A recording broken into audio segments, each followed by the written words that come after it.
You know, I think it's like a momentous occasion when the car actually rolls out the garage at 9 o'clock on day one, test one, because it's the culmination of 500, 600, 700, even more, you know, people's work. It's palpable, the feeling, you know, as you move further and further towards that D-Day, and the nights get longer. You know, the days are just merge into one, especially running up to that first test, regardless of how well planned you think you've got your program. It's always very, very difficult, and it's always quite an emotional period of time. So when you actually get the car out the door at 9 o'clock on day one of the test, it's a huge achievement, you know. And you have this momentary sense of euphoria, if you like, that yeah, we've got the car out the door, it's running, it's done its first installation lap, and then that disappears, and then it's on to the next thing, you know, and right, what are we doing next? But you know, I think winter testing, it carries all that with it, you know, it's all of that hopes and expectations that the teams have.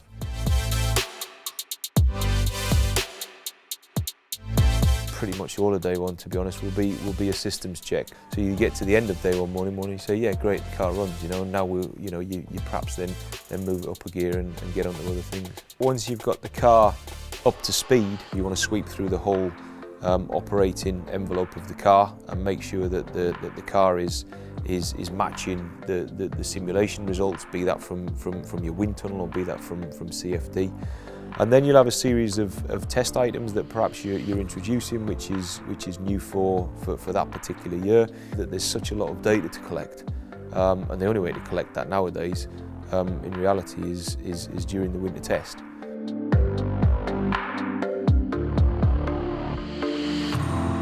Nowadays, most of the teams run a 24-hour shift system, and that will certainly be true for the lead up to the test as well. You've got a day shift and a night shift, and we try to make sure that the day shift is effectively there during what we call running hours. So the car's allowed on the track by regulation from 9 o'clock in the morning until 6 o'clock on the evening. So you want your day shift to cover probably a couple of hours preceding that. So they'll want to be coming in about 7, and then after running, they'll have a couple of hours of handover onto the night shift, and you've then got the night shift, and the night shift will start arriving towards the end of running. So usually about 3 or 4 o'clock in the afternoon, and they'll work all the way through, and they'll do a similar handover, and it should just be, you know, when it's working well, it's just a seamless operation. But they're still fairly long days, you know, you can imagine they're still intense because it's intense work. It's not like we kind of, you know, skive off and have an hour or two to yourself. It's not, you know, you come in, you do 12-hour days and it's absolutely intense. Well, you know, there's lots of hidden sensors on the car, if you like. So the main thing that you're trying to measure is the forces on the car, either the tyre forces or the aerodynamic forces. Flow visualization paint. So that's kind of a fluorescent powder that we mix up with a light oil, usually paraffin. And when you paint it liberally on the car then goes out, and as it's you know, moving up to speed and going through a cornering condition, the paint dries, or the paraffin or the light oil evaporates, and you end up being able to visualise very clearly what sort of flow structures you've got. You know, we're usually looking for things like separation, so where the flow's separating, where we're not getting good, healthy total head or decent flow structures. Equally, you've got what off-body flow structures and rakes, aerodynamic rakes, and you see all sorts of weird and wonderful aerodynamics rakes. They're getting bigger and bigger as the years go on. And what an aerodynamic rake is, it's just an array of pitot tubes, and what that does is it measures dynamic pressure. So you use this array of sensors to measure a dynamic pressure, and that can paint a picture of the flow structures that are coming off the front wing, that are coming off the front wheel, which is all important, you know.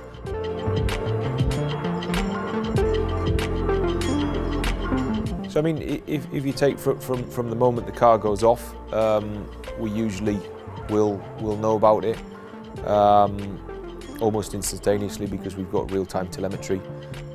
You'll usually get a little bit of information back from the driver. You know, sometimes he can be very clear about what's happened, and sometimes he just doesn't understand it. Now, if it's a driver mistake, that's easy. You know, we just have to fix things and we get back out. You know, mistakes happen. Everybody's human. If it's a mechanical fault, you know, on any of the car systems, then it then becomes a bit of a forensic, detailed analysis.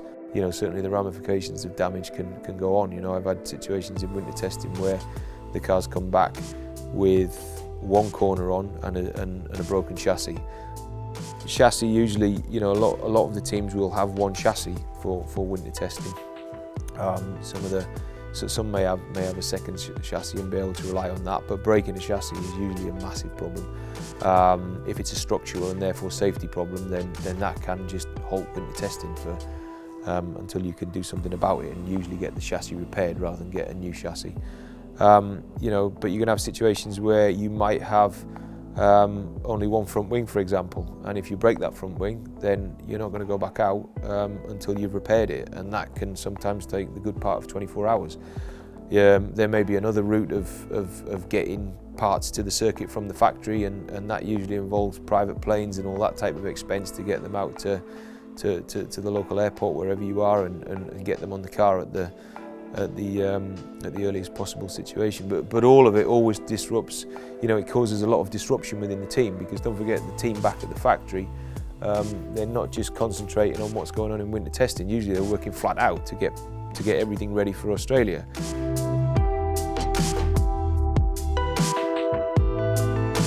It's different from team to team. So in the smaller teams, there's much less resource to be looking into, you know, what the competitors are doing. There'll still be some level, and it might be a little bit ad hoc. There might be a few enthusiasts around the team, you know, around the company that kind of do that. And into the bigger resource teams, then that's much more of a structured process.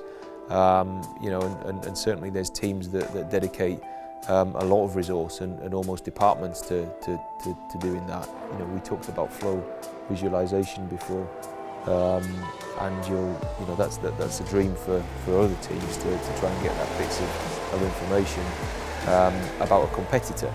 But so what you'll quite often find now is when a car comes in, when it's covered with flow vis, is that it gets covered with the screens in the pit lane. You know, it's a little bit part of the culture of Formula One, but it's definitely, you know, you're trying to keep stuff as secret as possible for as long as possible.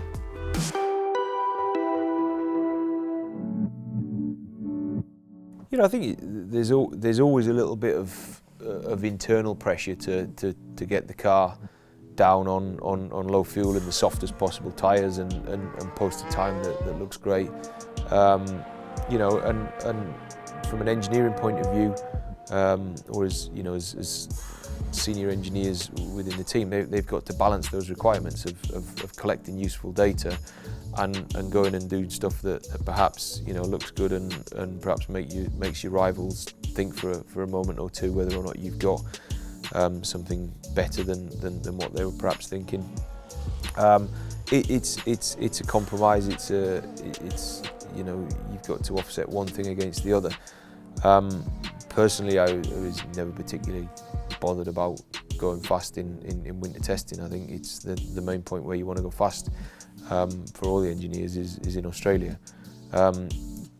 That said, you do have to get the car down onto a reasonable fuel level. You certainly shouldn't be running it on fumes, but you want to get the car on a reasonable level of fuel. You know, certainly 40 kilograms maximum, and get some, you know, softish tyres on and push the car and just see how it behaves. Get that information back. You know, you quite often see the top teams. They'll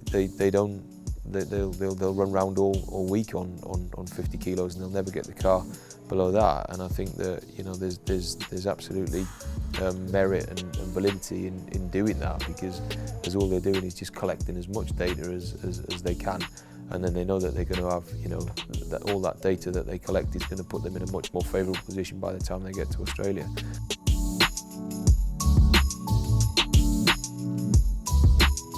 Exhaustion, 100% exhaustion. When you get to that 6 o'clock on day 4 of test 2, for everybody, I think, you know, there's a feeling of, you know, you're really happy you've got through it.